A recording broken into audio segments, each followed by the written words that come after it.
All right, I'm sitting here with Carter. How you doing, Carter? Been better. You want to just give me a little bit about your, history, where you're from, how old you are? The basics. So I'm 33. Originally from.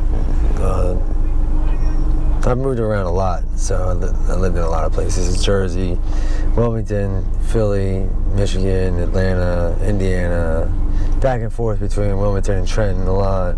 Now, was that like your dad's job moving around, or is that just you bouncing all over? The reason I ask is I moved all over the place when I was growing up too. Yeah, so I never met my dad. I met him once at his funeral when I was like 11, and then so it was me and my mom bouncing around a lot. She was like a mechanic when I was younger, so we moved to Delaware. She worked at like Chrysler and Lear, and then we moved to Detroit. She worked for GM. Okay. And then she sent me to Atlanta and Indiana for a little bit. That's why I was in those places. Okay. But she was an addict as well. And like by the time I was 12, she was like a full-blown addict. We were like, bouncing around in bandos and homeless. And I remember I got locked up one time when I was like 15. And I got sent away for like a year. I came home. I came back to Delaware, and she was pretty far gone. And in my mind, like I was just popping pills and smoking bud, so I wasn't bad off. She was smoking crack, so she had a problem. And so like I was trying to get her to stop, and she didn't like that. I was trying to kick all her friends, out the bando and like get her away from that whole situation. And she eventually just said, if you're going to keep making this difficult for me, then I'm going to leave. And she left. And I think I didn't see her again for like a couple years. So I was like 19 or something. Wow. So you're dealing with a lot of trauma and, stuff in the past. I get that. How old were you when you started using hard drugs? I mean, I don't know, like I dibbled and dabbled a little bit when I was a teenager, like I smoked hard with my mom, when I was like 16. I tried it, I wanted to know what it was, why she was like so gung-ho about like continuing to do it. Right. I didn't do heroin until I was like 21, 22, but I was heavy on perks. Okay. So did you make the switch from perks to heroin just because of the money thing? Yeah, it's an economical decision. Right. I think I'm pretty sure almost every heroin addict in America goes that route. I know I sure did, Yeah, everybody that I know, that's what happened. This is a pain pill? Yeah, pain pills were like, they were flooded in the streets, and then the government, clamped down on it, and it started getting more expensive and harder to get, and heroin was regularly available. Especially if you live anywhere around this awesome neighborhood. Yeah, I mean, this is the easiest, you can grab drugs right there and you can do them right there. Yeah. And the cops can be right there watching you do it, and they don't do anything. Well, there's a cop right there across the street, and there's people shooting up right there, so you're absolutely right. It's the hardest for me to get used to here is the open air, getting high in the open. Because when I used to come here, as a white boy, we needed to hide all our drugs as good as possible, get in and get the fuck out, it was just scary.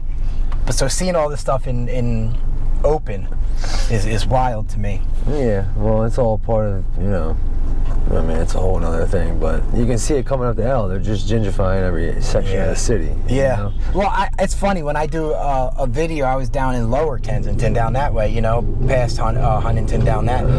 There's $500,000, $750,000 townhomes down there now. Yeah. You're right, they're moving up this way right now. Yeah, they're starting to pop up here and there. And I'm wondering where they're going to try and, quote unquote, force you guys to, or the homeless. Well, you can see they're starting to push people out here and there. And then like a couple properties are starting to get bought up. And that's all it is. They're just letting this happen, letting property values plummet, buying them up real cheap, and then they'll kick people out, and then they'll rebuild nicer areas, and anybody who doesn't get out, they'll just raise the taxes and force them out, and they'll put all $1 million homes in and move all the rich people in and force everybody out and make a pretty penny and keep on doing it.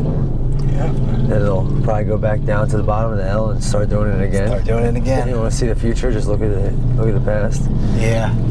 Yeah, it is crazy. So you were physically addicted, then you were in with the regular heroin. Yeah. So I did heroin from like 21 to 23. Mm-hmm. In and out of jail, just on the streets. Just like the simple possession charges, in and out, stuff like that. No, I never even had anything. No charges like that. I got charged with shoplifting once because I stole a toothbrush. Wow. But other than that, no, I don't even have any charges on my record. Oh, that's good. That's good. When I was 18, I stopped committing crimes with other people and magically stopped getting caught. Well, yeah, I mean, it's the people you always commit crimes with is usually the weakest link in the... Yeah, you get snitched on all the time. Yeah, it's like there's a joke I would say, there was 3 people in the world that knew that Bill Clinton got his dick sucked by Monica Lewinsky. 3 people. Him, Monica, and one other person, and the whole world found out about it. So it's hard to keep secrets, you know what I mean? Yeah, I get it. It's hard to keep secrets. So did you notice the changeover to fentanyl when it was happening? Or were you in active addiction then? No, I was sober. Actually, I had 8 years sober. Oh, that's right. You just said, okay, so you did have a good chunk of sober time. Yeah, I had 8 years sober. I knew nothing. I got away from all this, and I got away from the game. I got away from the streets. I started living a life that I knew nothing about, like that I thought was just like a life like like in the movies. Growing up, I didn't. There was no sitting down eating dinner as a family, or I think one year we had Boston Market for Thanksgiving, and there was nothing like that. You grew up in chaos. Yeah. And so I got sober, and I had this guy, a sponsor, who pretty much showed me an entire different way of living, and gave me a beautiful life and directed me into something that I knew nothing about. And I started to experience I guess what normal people do. Yeah. And did you enjoy it at all? I did. I really did enjoy it. I was happy at one point. Now, can you pinpoint? I know it's not one thing that happened, but do you know when or why, what happened that got you back here to start using again? Have you been able to or is it just simply you wanted to get high again? I like to think I know why, but in the big book it says we don't really know why. We can come up with any number of reasons, some that make no sense and some that seem like they makes all the sense in the world. Sure. But at the end of the day, we really don't know why. I know a lot of times I just wanted to get fucking high. Yeah, but for me, I like to think it happened because I stopped helping people. Okay. That's the only thing that I've found where I'm fulfilled and it doesn't hurt me and hurt other people. Right. I can chase money and be fulfilled for a little bit, but I become something I don't want to be.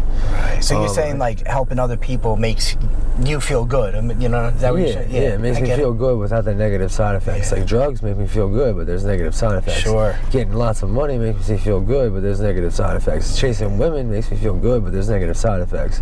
There's all these things that I can do to make me feel good temporarily, but there's negative side effects, and helping people is the only thing that I've found that makes me feel good without a negative side effect, and I can I can continue to be happy. Yeah. And for me, I think that's what happened. I ended up, I had my own company, I had everything I wanted in the world, but it got to the point where my time was so consumed with the things and the responsibilities that I needed to take care of that I wasn't able to have as much time to help people, and the little time that I did, I chose not to use it to help people. And so I grew extremely unhappy, extremely depressed. I was in a relationship and I was trying to swing this pendulum to the opposite side and do something I have never done in a relationship with a partner. It's something that I never experienced just because I didn't know what a healthy relationship was growing up. I never saw it. I never experienced it. So I was trying to do all these things that I never did. I was trying not to listen to my mind and not to tell me to run from the relationship. And so I grew unhappy there. I was trying to do all these things that I never did in my business. I never experienced before, and trying to grow and having this immense responsibility with clients and employees. And it was becoming stressful. Not so much like a fear of success or failure, just like a fear of all this responsibility that I had. Just overwhelmed at that point, huh? It seems like. Yeah, it got to the point where if I didn't continue to grow and continue to chase money, then it was going to fail. And growing and chasing money was just not making me happy. It was making me something I didn't want to be. I had lost people in my life that,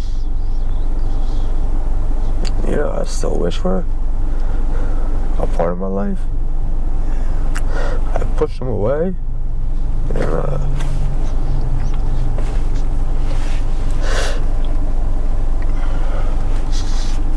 you know, to this day, when I think of them, I still miss them, like, more than anything. Yeah, it's hard when you that hurts. There's just a multitude of things, you know, just, you know. Yeah. I wanted to escape. You know, I was essentially ripping and running without getting high. You know. So you were acting like an addict just without the addict, with the drugs at that point. Yeah, it was just money.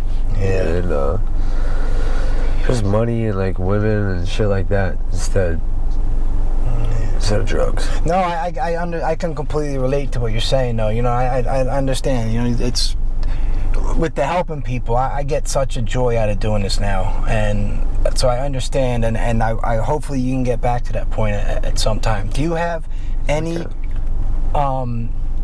do you have any desire to get clean now, or are you like still okay in your run now? You know, so I'm not okay in my run at all. It doesn't work. The escape is not working at all. Okay. Do I have a desire to get clean? I don't know. I'd like to think there's a way to just fucking be a normal person, you know? What's normal, though? Because, like, I mean, at the end of my run, you know, like, normal is like being able to go play golf and have a beer while I'm playing golf with my buddies. Sure. You know? Yeah, I get that. Or smoke a joint at the end of the work week or something, or whatever. I'll tell you what, but I don't know. You know, I don't my medical marijuana card, I got that 3 years sober, and that was the best thing I ever did. Yeah, so, I mean, I don't know if, like, I don't know what that looks like. I never experienced it. Yeah. I don't really know the answers. I do know that there's plenty of tools and resources out here. I've been homeless, like I said, since I was 13. Right. So you know where to go when you're ready to get. I'm already utilizing them. You know, I have a caseworker that I talk to every week. Oh, you do? Okay. About getting into, you know, housing and all that BS. But like I told you off air, if you ever decide you're ready, like I will collect clothes and toiletries, all that stuff to get you at least into, you know, when you're into a rehab and stuff, because I know how embarrassing that can be when you're trying to get clean and you have fucking nothing. Yeah. I get that, man. Yeah, I mean, I really do appreciate that. I mean, I've been doing this for 6 months. I only got 2 people off the street, so it doesn't happen too often. I know how hard it is. Yeah, it doesn't, but that's okay. Like it's worth it. You're helping, yeah. Yeah, I mean, the 2 is worth it. I mean, growing up, like I used to listen to Pac a lot because like I've related to a lot of the things that he said, and like it made me like feel like I wasn't alone, and like there was somebody who went through struggles and like came out and was like okay. And like he said this one thing one time in an interview. He said, "I might not change the world, but I guarantee I'll spark the brain that will change the world." Wow. So you might not help everybody, but as long as you can help one person. Who said that? Pac? Yeah. Tupac? That's an awesome quote, man. So as long as you can help one person, it's all worth it. Yeah. Yeah, I showed you that lady's leg. Yeah. Jess, her leg, we saved her leg. She's leaving rehab, going to a sober living next week. That's amazing. So it's all worth it. And you know, hopefully at some point you'll be ready. And you know, if not, that's okay too. It's your life. But I'll be here to help if you want it. I will be.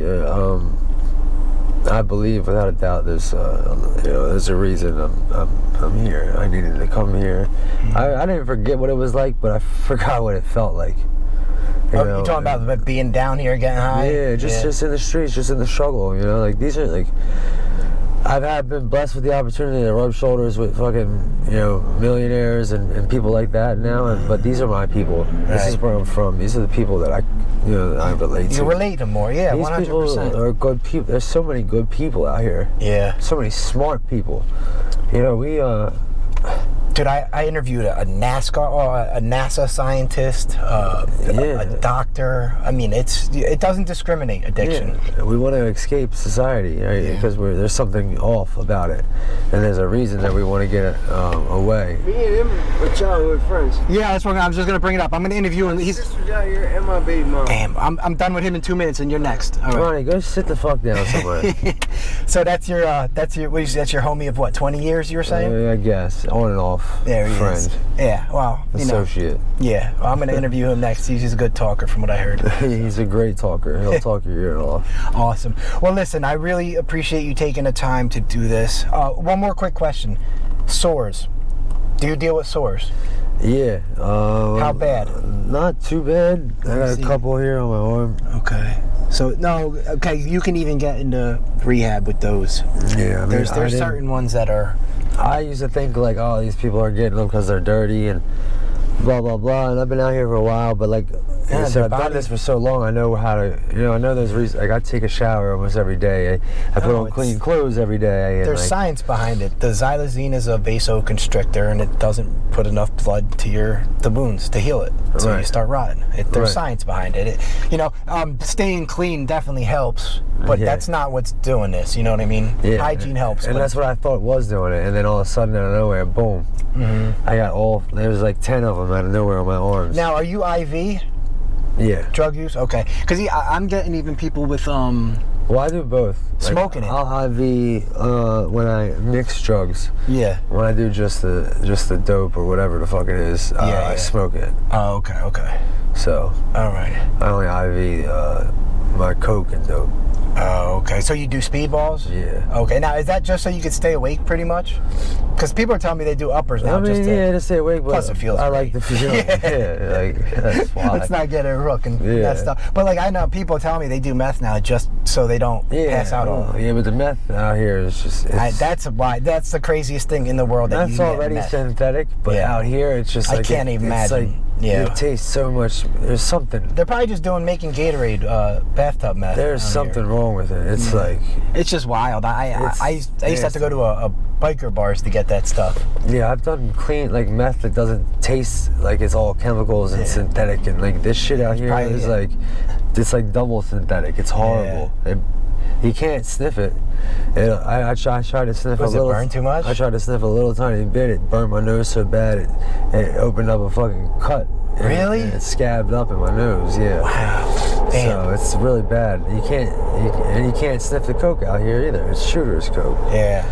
So. Hey, I remember the shooter's coke in Kensington. You ain't gotta tell me twice about that crap. All right, man. I really appreciate you taking the time to do this. Have a good day. All right. You too.